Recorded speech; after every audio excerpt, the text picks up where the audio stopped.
Hoy presentamos un trabajo de la Universidad Pedagógica Nacional de la Unidad 094 Centro Ciudad de México en la licenciatura en Pedagogía, Epistemología, en la asignatura Filosofía de la Educación con el profesor Jaime Raúl Castro Rico, ciclo escolar 2018, primer semestre, grupo 2. Integrantes: Morales Franco Alejandra, Romero Flores Yoko Ono Yamile, Sánchez Ramírez Karen Rubí, Torres Rueda Carla Valentina. Introducción. Por medio de este artículo se aportarán algunos elementos para la exploración, descripción, explicación, interpretación y comprensión de diferentes cuestiones, tales como si es posible conocer la realidad, cuál es la fuente de los saberes humanos, y con qué criterios se pueden aceptar que cierto conocimiento sea verdadero o falso. Y se abre la discusión haciendo una invitación a los lectores para reflexionar sobre los problemas del conocimiento humano y las facultades con las que se pueden resolver.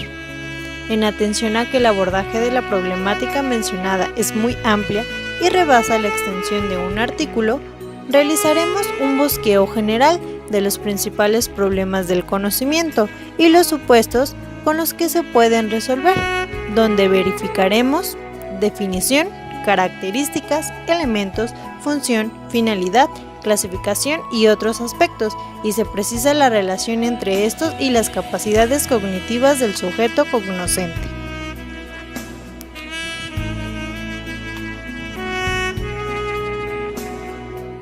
La posibilidad del conocimiento. La posibilidad del conocimiento es un problema filosófico sin solución definitiva, que enfrentamos todos aquellos que tratamos de explorar, describir, explicar, interpretar o comprender cualquier realidad. Dicho problema se puede resolver con conocimiento o desconocimiento del hecho, utilizando distintos supuestos filosóficos, tales como el dogmatismo, el escepticismo, el subjetivismo, relativismo, pragmatismo y criticismo.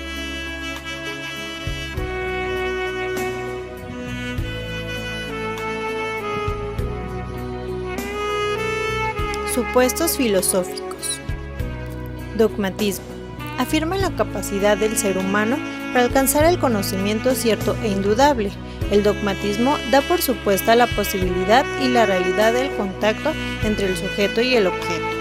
Cuando hablamos de dogmatismo podemos distinguir tres tipos: el teórico, que se refiere al conocimiento teórico; el ético, el cual trata del conocimiento moral; y el religioso, que se refiere al conocimiento religioso. Reflexiones epistemológicas. Los presocráticos y los pitagóricos fueron pensadores que hallan por una confianza en la capacidad de la razón humana, no sienten que el conocimiento es un problema. Los sofistas son los que proponen por primera vez el problema del conocimiento y hacen del dogmatismo resulta imposible dentro de la filosofía. Kant define el dogmatismo como el procedimiento de la razón pura sin ninguna crítica preliminar de su propio poder. En este sentido, los sistemas prekantianos de la filosofía moderna son en efecto dogmáticos, pero no quiere decir que en ellos falte aún toda reflexión epistemológica y todavía no se siente el problema del conocimiento.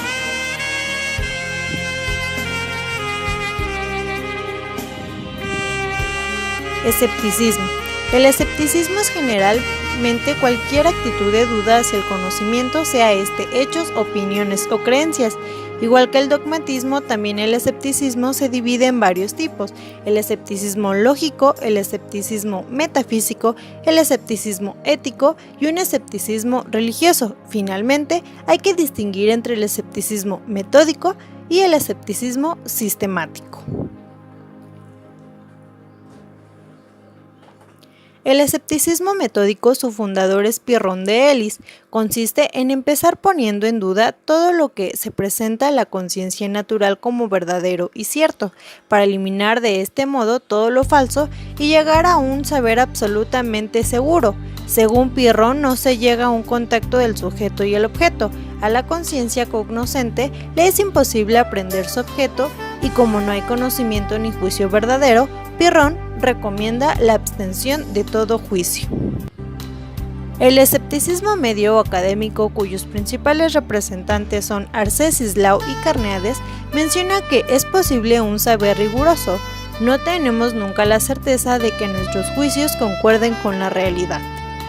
Nunca podemos decir que esta o aquella proposición sea verdadera, pero sí podemos afirmar que es probable. No hay por tanto certeza, si solo probabilidad. Se distingue del antiguo justamente porque sostiene la posibilidad de llegar a una opinión probable. Subjetivismo. El subjetivismo y el relativismo, según estos, hay una verdad, pero esta verdad tiene una validez limitada. No hay ninguna verdad universalmente válida. El subjetivismo limita la validez de la verdad al sujeto que conoce y juzga. Tenemos dos casos. Un subjetivismo individual es un juicio válido únicamente para el sujeto individual que lo formula. Si uno de nosotros juzga, el juicio solo será verdadero para él desde el punto de vista del subjetivismo. Para los demás puede ser falso. Subjetivismo general. Para el subjetivismo general hay verdades supraindividuales, pero no verdades universalmente válidas. Ningún juicio es válido más que para el género humano. Existe en todo caso la posibilidad de que el mismo juicio que es verdadero para los hombres sea falso para seres de distintas especies. Relativismo. El relativismo está emparentado con el subjetivismo. Según él, no hay tampoco ninguna verdad universalmente válida. Toda verdad es relativa, tiene solo una validez limitada. El relativismo subraya la dependencia de todo conocimiento humano respecto a factores externos.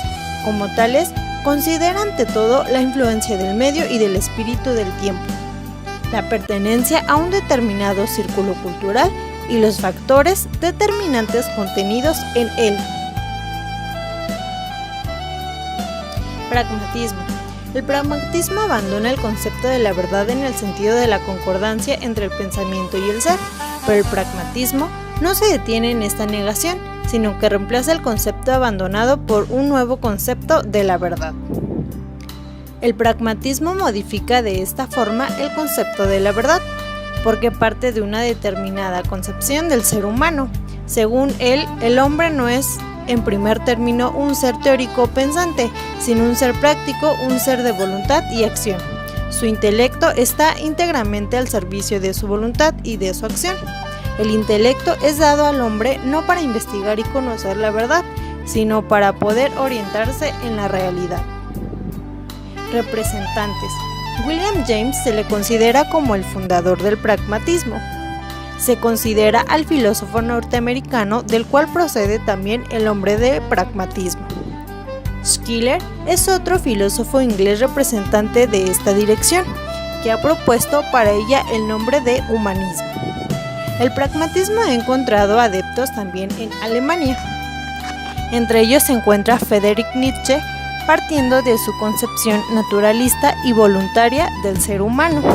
Enseña, la verdad no es un valor teórico, sino tan solo una expresión para designar la utilidad, para designar aquella función del juicio que conserva la vida y sirve para la voluntad de poderío.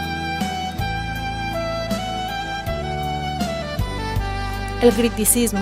El criticismo comparte con el dogmatismo la fundamental confianza en la razón humana. El criticismo está convencido de que es posible el conocimiento, de que hay una verdad y examina todas las afirmaciones de la razón humana. Y no acepta nada despreocupadamente, pregunta por los motivos y pide cuentas a la razón humana. Su conducta no es dogmática ni escéptica, sino reflexiva y crítica. Crítica o posición propia. El verdadero fundador del criticismo es Kant, cuya filosofía se llama pura y simplemente criticismo. El criticismo es aquel método de filosofar que consiste en investigar las fuentes de las propias afirmaciones y objeciones y las razones en que las mismas descansan, método de la esperanza de llegar a la certeza. En la cuestión de la posibilidad del conocimiento, el criticismo es la única posición justa, pero esto no significa que sea preciso admitir la filosofía kantiana. El origen del conocimiento. Para formular un juicio nos apoyamos en los datos de nuestros sentidos, como la vista y el tacto, o dicho brevemente en la experiencia, pero en nuestro juicio hay un elemento que no está contenido en la experiencia y es el pensamiento. La cuestión del origen del conocimiento humano tiene un sentido psicológico como lógico, o sea que sí existe una conexión entre ellas. Racionalismo. La fuente principal del conocimiento humano se llama racionalismo. La forma más antigua del racionalismo se encuentra en Platón. Él se halla convencido de que todo verdadero saber se distingue por las notas de necesidad lógica y la validez universal. El mundo de la experiencia se encuentra en un continuo cambio y mudanza. Aunque los filósofos tienen un concepto diferente del racionalismo, concluyen que es algo puro, lógico, una abstracción y no significa otra cosa que el conjunto de los supuestos o principios supremos del conocimiento. Su mérito consiste en haber visto y subrayado con energía la significación del factor racional en el conocimiento humano, pero se hace exclusiva al hacer del pensamiento la fuente única o propia del conocimiento.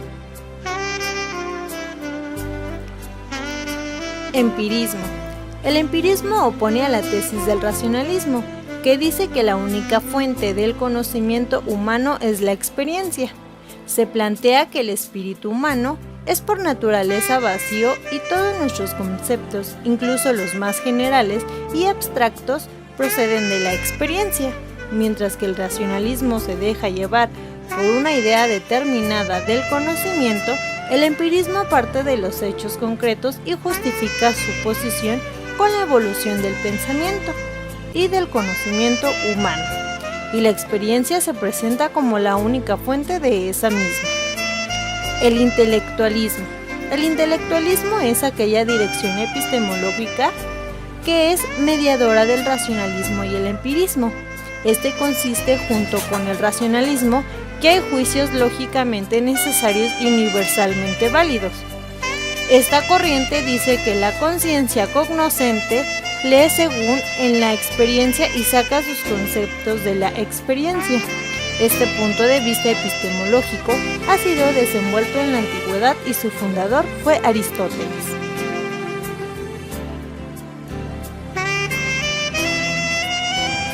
Apriorismo. El apriorismo es la tendencia a razonar por hipótesis, sin considerar los hechos reales ni tener conocimiento adecuado del asunto, bajo influencias tendenciosas y basado en preconceptos. Nacemos con una base de conocimiento, con ideas antes de la experiencia. Más específicamente, juzgar, aunque bueno, la palabra hipótesis sobresalta porque sabemos que la investigación comienza muchas veces formulando una hipótesis y luego aplicar conocimientos y experiencias para corroborarla y demostrarla. El problema es que el apriorismo se queda en la hipótesis. El apriorismo rechaza tal conclusión y establece que el factor cognoscitivo procede de la razón y no de la experiencia.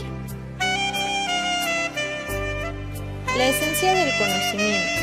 El verdadero problema del conocimiento consiste en el problema de la relación entre el sujeto y el objeto. ¿Cuál es el factor determinante en el conocimiento humano? ¿Tiene este su centro de gravedad en el sujeto o en el objeto? Para esto hay tres intentos de solución: la premetafísica, metafísica y teológica.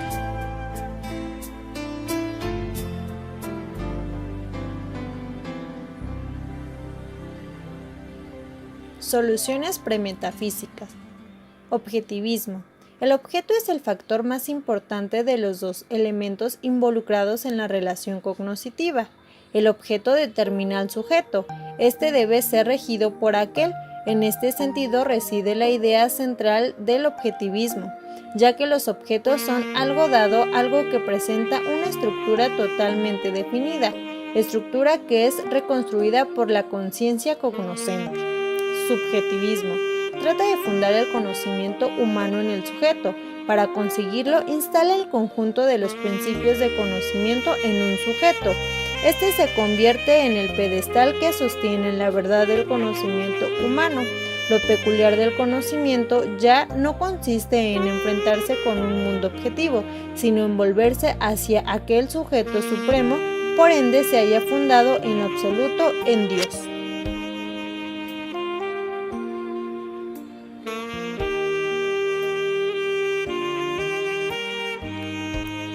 Soluciones metafísicas. Realismo. Es una posición epistemológica según la cual hay cosas reales independientes de la conciencia. Esta postura tiene tres formas. Realismo ingenuo, que es el problema del sujeto y del objeto no existe. Las cosas son exactamente tales como las percibimos. Realismo natural, es diferente del realismo ingenuo. Se afirma que los objetos corresponden totalmente a los contenidos de la percepción. Realismo crítico, se apoya en numerosas reflexiones críticas sobre el conocimiento. Sostiene que todas las propiedades o cualidades solo pueden ser notadas cuando sobre los órganos de nuestros sentidos actúan ciertos estímulos externos. Idealismo. Este dice que no hay cosas reales independientes de la conciencia. Solo cuenta con dos clases de objetos, los de la conciencia, que son representaciones, sentimientos, etc., y los ideales, que son objetos de la lógica y las matemáticas. Fenomenalismo. Su teoría es que no conocemos las cosas como son en sí, sino como nos aparecen. Hay cosas reales, pero no podemos conocer su esencia. Coincide con el realismo a admitir cosas reales, pero también con el idealismo a limitar el conocimiento a la conciencia cognoscente. Crítica o posición propia. Es momento de hacer una crítica al realismo y al idealismo. Ninguno de los dos puede probarse o refutarse por medios puramente racionales. El idealismo quiere hacer al hombre un puro ser intelectual. El realismo subraya que el hombre es un ser de voluntad y de acción. Nuestra convicción de la realidad del mundo exterior no descansa, pues es un razonamiento lógico, sino una vivencia inmediata, en una experiencia de voluntad. Como seres de voluntad y de acción, estamos sujetos a la antítesis del yo y del no yo, del sujeto y del objeto. Por eso no nos es posible resolver de manera definitiva el problema del sujeto y el objeto. Debemos considerar con sabiduría la frase de Lotz, abrirse a la realidad como una flor en nuestro espíritu.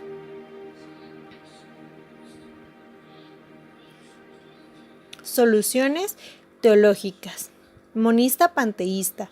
El idealismo, al negar la realidad, en cierto modo desconoce uno de los dos elementos que intervienen en la relación del conocimiento.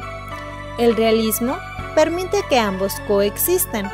El monismo intenta reunirlos en la unidad última, el sujeto y el objeto, el pensamiento y el ser, la conciencia y las cosas. Solo en la apariencia son una dualidad, pues en la realidad constituyen una unidad. Son dos aspectos de la realidad única, lo que se presenta ante la experiencia como una dualidad. Para la metafísica, una ciencia que profundiza en la esencia es una unidad. Solución dualista y teísta. Se tiene una concepción dualista y teísta del universo cuando se admite la existencia de un dualismo empírico de sujeto y objeto que se fundamente en un dualismo metafísico. Esta concepción de universo se sostiene en la diferencia metafísica esencial entre el objeto y el sujeto, entre la conciencia y la realidad. Sin embargo, esta dualidad, en su opinión, no es definitiva. El sujeto y el objeto, el pensamiento y el ser finalmente deben ser reducidos a un último principio común. Este principio se identifica con la divinidad, causa común de la idealidad y de la realidad, del pensamiento y del ser. Siendo la causa eficiente del mundo, Dios ha ordenado al reino ideal y al reino real de tal manera que ambos concuerdan para que exista una armonía total entre el pensamiento y el ser. Las especies del conocimiento. El problema de la intuición y su historia. Conocimiento mediato discursivo. Conocer significa aprender espiritualmente un objeto.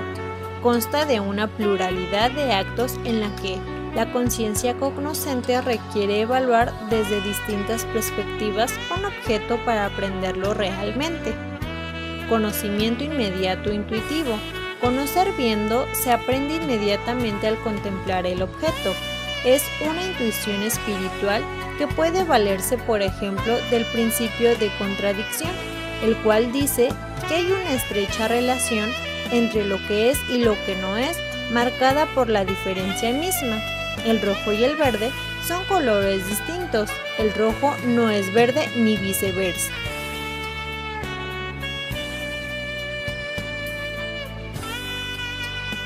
La intuición material se funda en lo más hondo de la estructura psíquica del hombre, pensamiento, sentimiento, voluntad, dividiéndose entonces en racional, emocional y volitiva.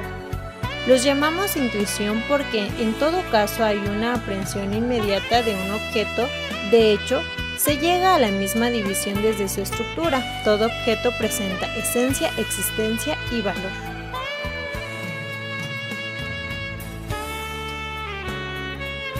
Consideraciones en la historia del problema de la intuición.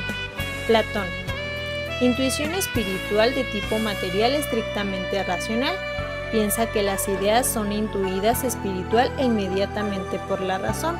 Es una función en el intelecto, representa una actividad rigurosa, teórica, intelectual. Plotino. La intuición del nous reemplaza la intuición de las ideas, siendo actividad puramente intelectual, una intuición inmediata del principio supremo de la realidad. Es una contemplación mística, pues la contemplación de Dios está fuertemente empapada de elementos emocionales. San Agustín. El nous coincide con el Dios personal del cristianismo, convirtiéndose en el contenido del pensamiento divino. Habla de una visión de lo intangible en la verdad inmutable, intuición puramente emocional, pero reconoce un grado superior de visión divina. Descartes. Cogito ergo sum, el reconocimiento de la intuición como un medio autónomo de conocimiento.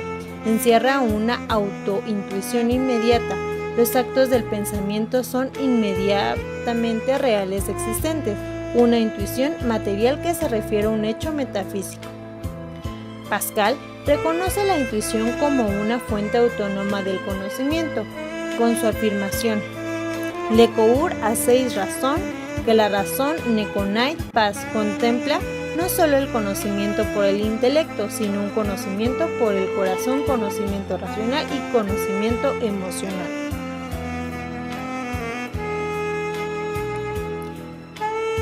Kant. El conocimiento es una experiencia que consiste en la elaboración conceptual del material empírico. Para él solo hay un conocimiento discursivo racional. Hutcheson. Aprendemos inmediata y emotivamente tanto los valores de lo bello como de lo bueno. El órgano cognoscitivo es en el primer caso el sentido estético, en el segundo el sentido moral. Schopenhauer. Mediante la intuición espiritual aprendemos la esencia de las cosas y encontramos la clave de la metafísica. Fries distingue tres fuentes de conocimiento: el saber, la fe y el presentimiento, definiendo el último como un conocimiento por puro sentimiento. El presentimiento es el órgano del conocimiento religioso.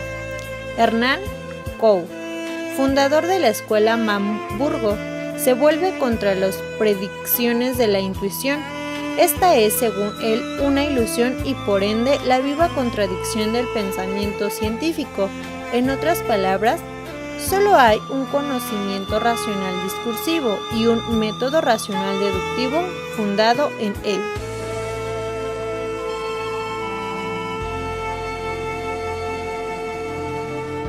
Joseph Heiser. La intuición como fuente de conocimiento es equívoca. En el conocimiento humano, los únicos objetos que podemos aprender por intuición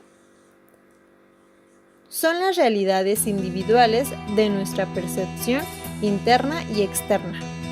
Volquet entiende por intuición o certeza la vivencia inmediata. Los objetos conocidos por la certeza intuitiva son el yo, el mundo exterior y las demás personas, habiendo una intuición estética, ética y religiosa. Fenomenología. El objeto de la intuición inmediata ya no es la realidad ni la existencia, sino la esencia. Se aprende en una intuición esencial inmediata. Husserl conoce una intuición racional a la que llama intuición esencial, percepción. La conciencia intuitiva llega hasta donde llegue la posibilidad de la ideación o intuiciones hacia el correspondiente.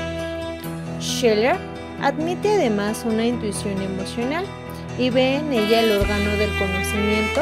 Son los valores aprendidos inmediatamente por nuestro espíritu de un modo análogo. Este modo se caracteriza por un sentir racional.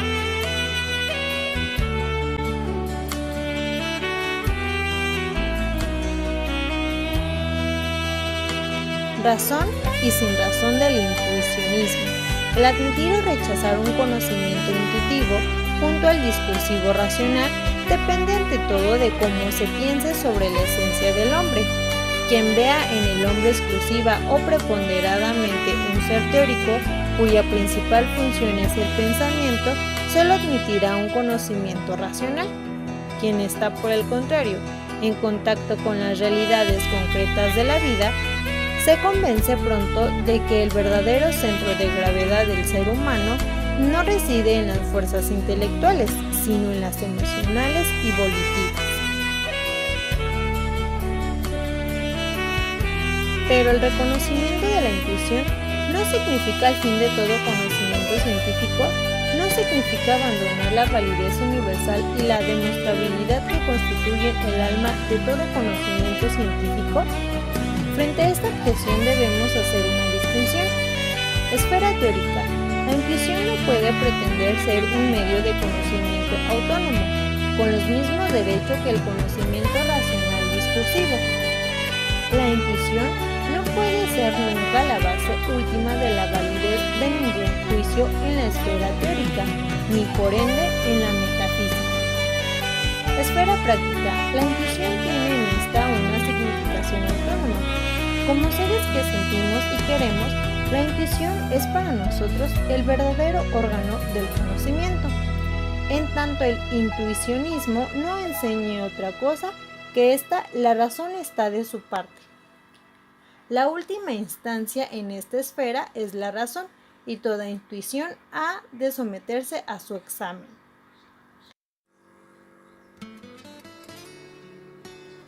El criterio de la verdad. Concepto de la verdad.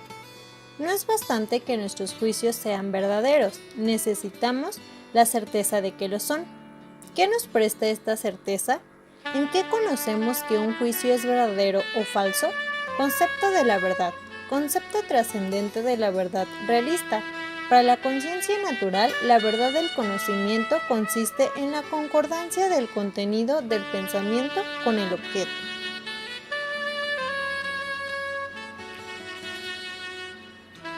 Concepto inmanente de la verdad idealista. La verdad es la concordancia del pensamiento consigo mismo. Un juicio es verdadero cuando está formado con arreglo a las leyes y a las normas del pensamiento.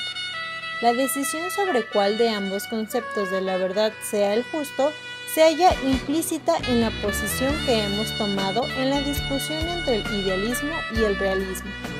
Creímos deber decidir esta discusión a favor del realismo, pero esto significa rechazar el concepto inmanente de la verdad, pues en este concepto puede caracterizarse igualmente como concepto idealista de la verdad. Concepto inmanente de la verdad. Nuestro pensamiento concuerda consigo mismo cuando está libre de contradicciones y solo entonces. El concepto inmanente o idealista trae consigo necesariamente el considerar la ausencia de contradicción como criterio de la verdad. Detengámonos ante todo en los datos de la conciencia. Poseemos una certeza inmediata del rojo que vemos o el dolor que sentimos. Aquí tenemos otro criterio de la verdad. consiste en la presencia o realidad inmediata de un objeto. Todo conocimiento científico posee validez universal. Cabe identificar el conocimiento científico con el conocimiento universalmente válido.